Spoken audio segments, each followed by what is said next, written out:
Welcome to TV, Tennessee Valley Church. I'm Judd Reasons, and I'm the executive pastor at FBC Huntsville. Today we are at Jules Berta Vineyards in Albertville. The story of Berta Vineyards dates back to 1959 when Jules' father, a young Hungarian refugee, immigrated to America.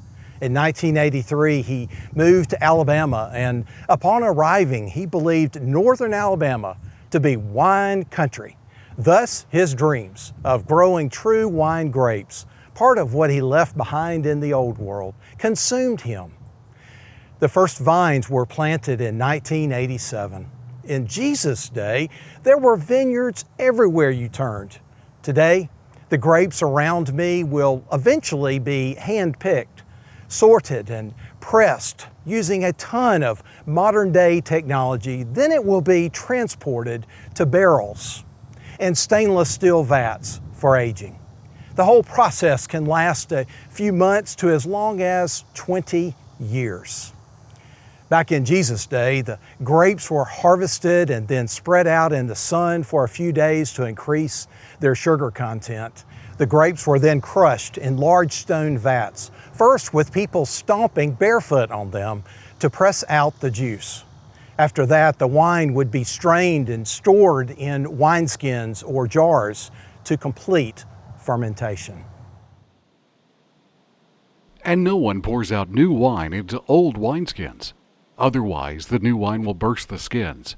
The wine will run out, and the wineskins will be ruined. No, new wine must be poured into new wineskins. And no one, after drinking old wine, wants the new, for they say, the old is better.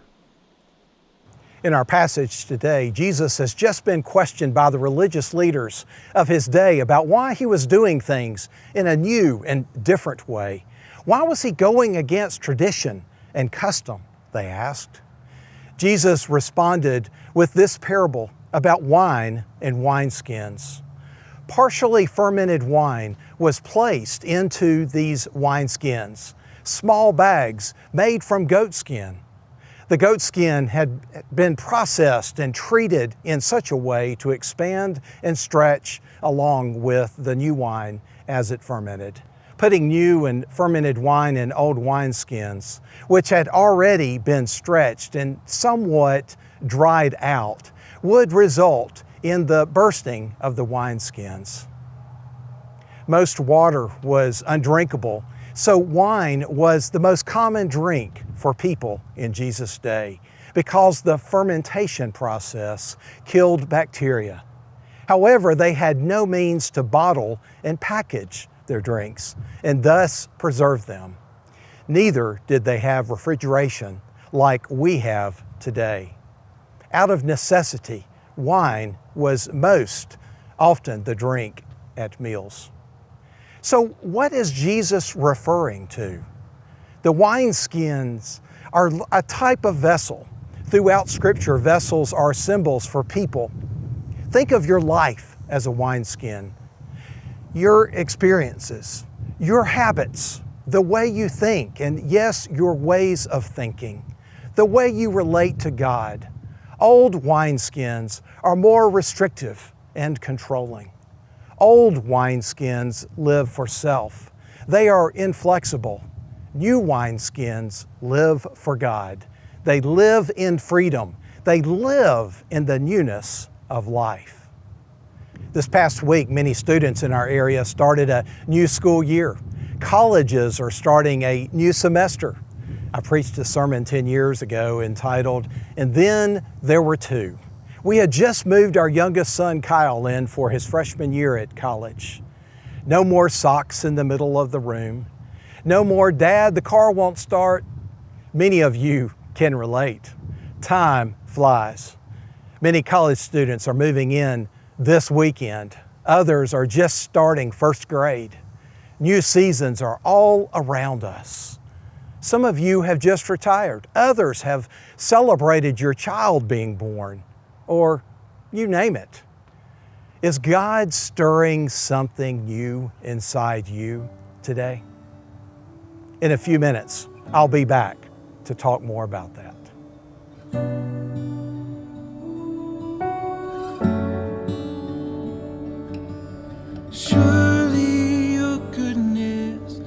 loving kindness will follow me all my life.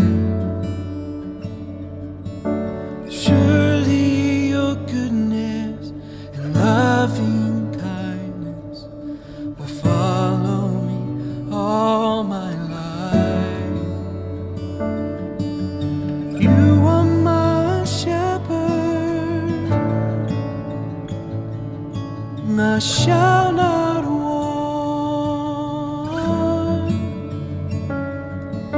When you are my shepherd, I shall not want.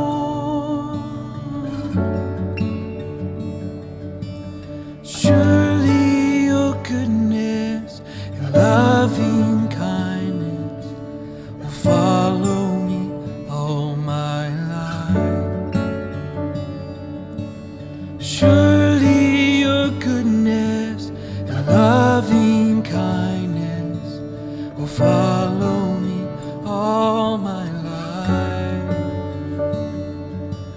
When you are my shepherd, I shall not want.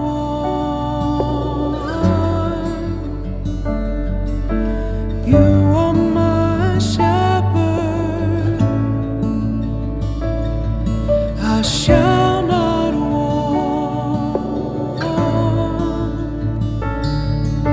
Even when I walk through the valley of the shadow of death, I'll fear no evil, for you are with me.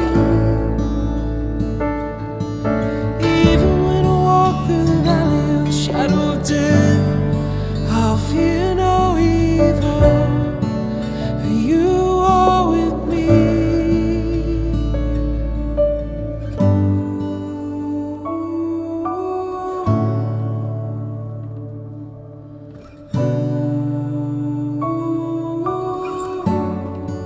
And you're a good father, you'll never leave me, you never forsake me, you never forsake me.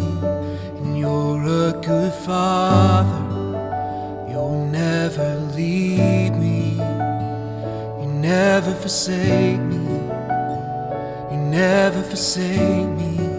And you're a good father, and you'll never leave me, you never forsake me, you never forsake me. And you're a good father, and you'll never leave me, you never forsake me, you never forsake me. When you are my shepherd, I shall not want. When you are my shepherd,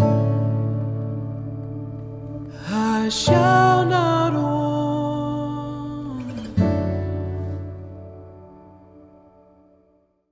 Thank you so much for watching TV Church. Now, would you consider hosting a group of your friends in your home to watch TV Church together, beginning next Sunday, August the 14th? You could serve snacks or have people bring elements of a meal to eat together. You could gather and watch live at 10 on Sundays, or you could record it on TV and watch it anytime. You could watch it from your computer on our website, tvchurch.online. You don't have to be an expert, you just need to like people. And on top of that, you can invite people you like. We at TV Church would provide you discussion questions so that you could watch together, discuss what you've seen, maybe using our suggested questions, maybe and then eat together. Or you could snack as you watch. There's no obligation to First Baptist Church of Huntsville. We produce TV Church, of course, but you do not have to be part of us to host this in your home. This is not a way for us to pad our roles.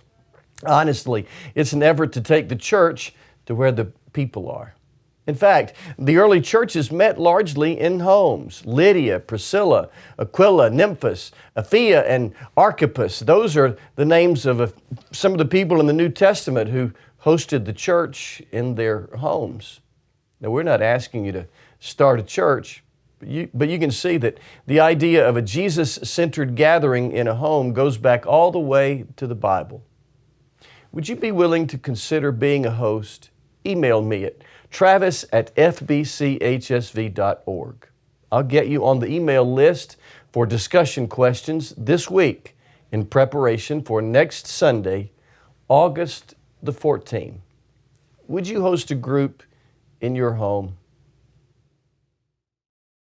Welcome to Downtown Huntsville. We have the president and CEO of Downtown Huntsville, Inc., Chad Emerson, joining us today. Thanks for joining us today, Chad. Yeah, what a beautiful day in the Rocket City Center. It sure is, and a little bit going on in downtown Huntsville.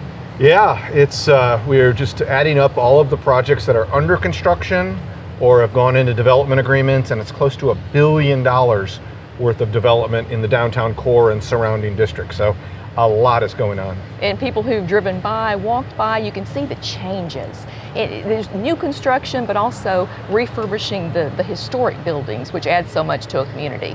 Yeah, what's really important is you have a lot of the big projects we're super excited about, but you have a lot of small single buildings that are being renovated into the new Sam and Greg's or the new Domain South or the new Mazzeras. All these single buildings, while they may not as big as the Coke site as a whole, they're still really important because they fill in the blanks. So every single level of development in downtown Huntsville is really blossoming.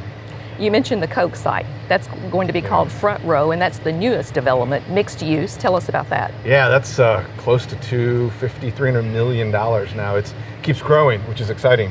It's going to be one of the largest mixed use projects in the history of North Alabama. It's going to have everything from amazing retail to lofts you can live in to great offices you can work in to hotels you can stay in. So it's going to have a little bit of everything on the former Coca-Cola bottling site. Judd is speaking today about the importance of us not getting in our rut, not staying in that lane and not being open to change. You've probably had to convince some local people that change is good. It provides opportunity for a downtown area. Yeah, I think a lot of people kind of get used to their routine, and it's a little scary sometimes to get out of routine, but putting a few food trucks here or some outdoor dining there, or having some pop-up parks or swings downtown, we found that those are not the things that make downtown exactly what it is, but they help add those little touches. We like to call them pleasant surprises.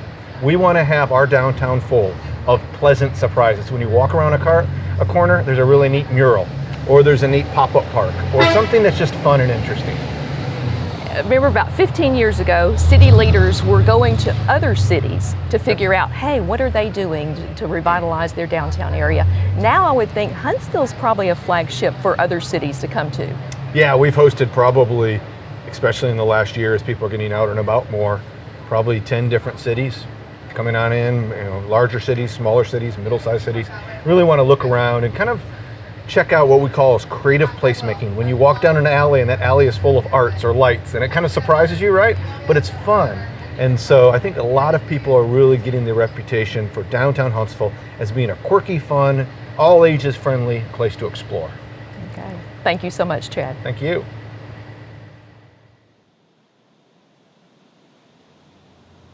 Almost 3 years ago, my wife Ann and I took a trip out west. We planned this trip for quite some time. One aspect of the trip that we wanted to include was a mule ride. We spent a few days looking through where we would be traveling and quickly got excited about a particular area and a particular route along the north rim of the Grand Canyon that we wanted to ride. I enjoyed reading about mules. You might already know that mules have a reputation for being stubborn. As we gathered at the barn for our long-awaited adventure, we were given a list of safety instructions. As part of the instructions, we were encouraged to not lean and to not scream. Mules tend to gravitate toward the outside edge of the trail where the ground is softer. No leaning. Mules are also easily spooked. No screaming. Early into our mule ride, I learned that the mule did not need my help. In fact, the mule was not responding to any direction I was giving it, like to speed up or slow down or turn or stop. This mule does the same trail every day in the same ruts and at the same time for the same distance on the same terrain every day in the same climate with the same mules with the same weight riding them every single day.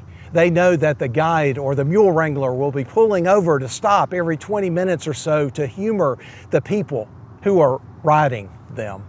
They know that after 90 minutes, the people riding them will also be getting off for a while to rest from their efforts. Then they'll turn around and go back up the same trail. We laugh at that story, but many of us are just like those mules. I know I am. We get up each and every morning at the same time. We drink our favorite beverage out of our favorite cup, sitting in our favorite chair. We pick out our favorite clothes. We drive the same route to work, school, and so on. We text and talk to the same people. We eat the same food from the same grocery stores and restaurants. We come home and watch our favorite shows, likely with our favorite actors, reading our favorite books by our favorite authors, and then go to bed when our iPhone tells us it's bedtime, and do it all over again the next day. Can we relate? We are creatures of habit. The list could go on and on. We typically don't want to try new things. Remember verse 39? And no one, after drinking old wine, wants the new, for they say the old is better.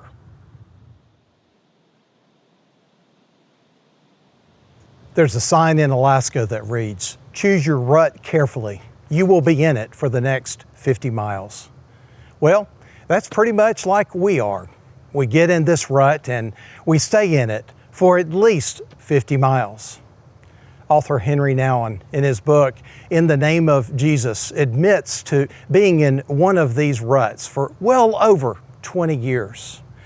Judging from his life at the time, who could blame him for not wanting to change course? After all, he had the University of Notre Dame, Yale, and Harvard on his resume. He had studied theology mixed with courses in pastoral psychology and Christian spirituality.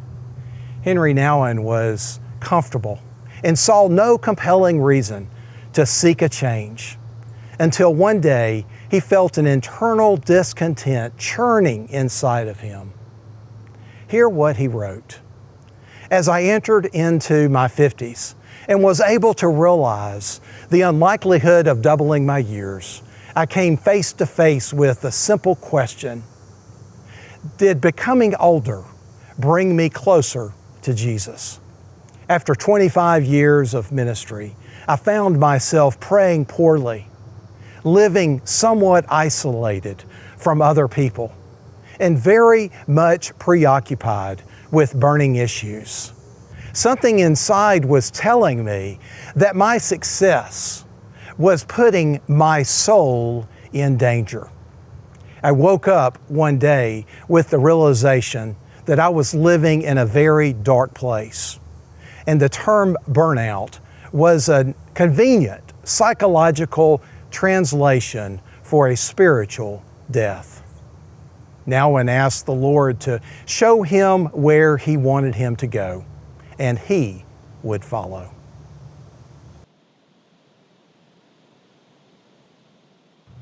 If we are open to being a new wineskin, we have to make room for the new.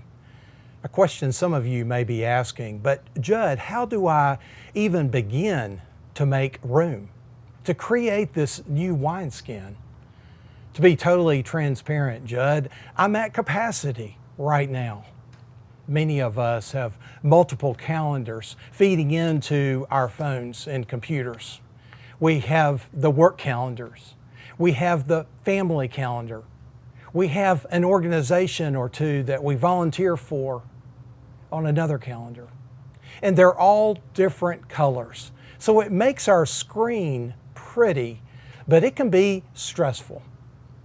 Many of you are at capacity and maxed out. To illustrate it another way, the self-storage industry is a $90 billion industry.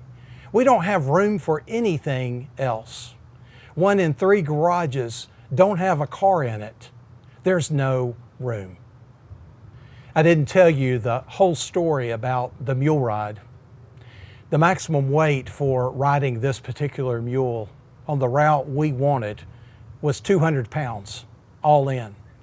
That means shoes, clothes, hat, water, camera. You get the picture. With right at 20 days, I needed to drop right at 25 pounds. We paid in full, and I had an instant goal. Everyone in the church office remembers this as my mule diet. I was drinking only water and eating only salad. And when I say salad, I'm not talking about all the good stuff, like ham and chicken and cheese and salad dressing. I'm talking about lettuce, some carrots, and some tomatoes. It wasn't the easiest goal, but I was committed to the challenge. I wanted to ride that mule with every part of my being. I had no days or time to spare. I remember that Monday morning in October of 2019 well, when we checked in and I stepped on the scales. I did it without a pound to spare, but not without intentionally making an adjustment. We can't just want the new wine of God poured into us. We have to make some adjustments. We have to make some changes. We don't have a day to spare. Isaiah 43:19 reads, I am doing a new thing. I am making a way in the wilderness. Are you ready to let go of your old ways and allow God to do something totally new within you? Are you willing to be that new wineskin? God wants to pour something new into us. Are we willing? In the crushing, in the pressing, you are making new wine. In the soil I now surrender, you are breaking new ground. So I yield to you and to your careful hand. When I trust you, I don't need to understand. So make me your vessel, make me an offering, make me whatever you wanted me to be. God, I came here with nothing, but all you have given me. Jesus, bring new wine out of me.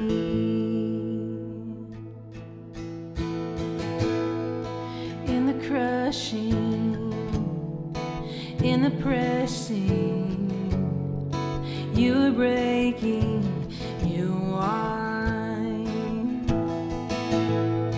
In the soil I now surrender, you are breaking new ground. Yes, you are, Lord. Yes, you are breaking new ground. So make me your vessel, make me an offering, make me whatever you want me to be. God, I came here with nothing, but all you have given me. Jesus, bring new wine out of me. Oh, Jesus, bring new wine out of me.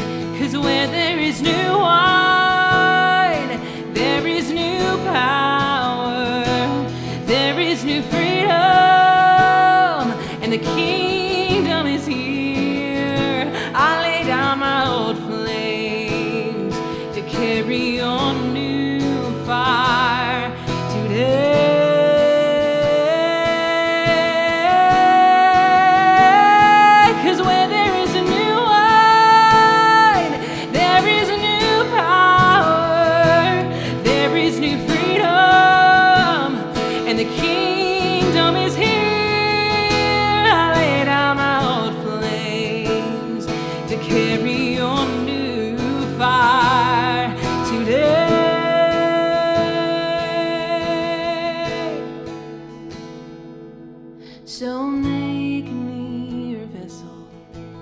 Make me an offering. Make me whatever you want me to be. God, I came here with nothing but all you have given me. Jesus, bring new wine out of me. Oh, Jesus, bring new wine out of me. Oh, Jesus, bring new wine out of me.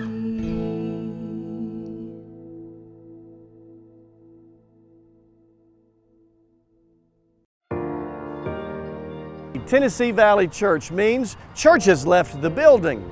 So has membership. Here's what I mean. You might be feeling a need or maybe even a call from God to be part of our church family in a more tangible way. If you're not able to join us physically here at 600 Governors Drive, whether because of distance, mobility, schedule, or some other reason, you still can be a member of First Baptist Huntsville. Let me send you information on what that would mean, what you could expect from your church, and what your church would expect from you. Email me at travis@fbchsv.org. Let me know of your desire for membership, and I'll help you get started. Join hands with us as we attempt to join hands with God Himself in His mission to the world.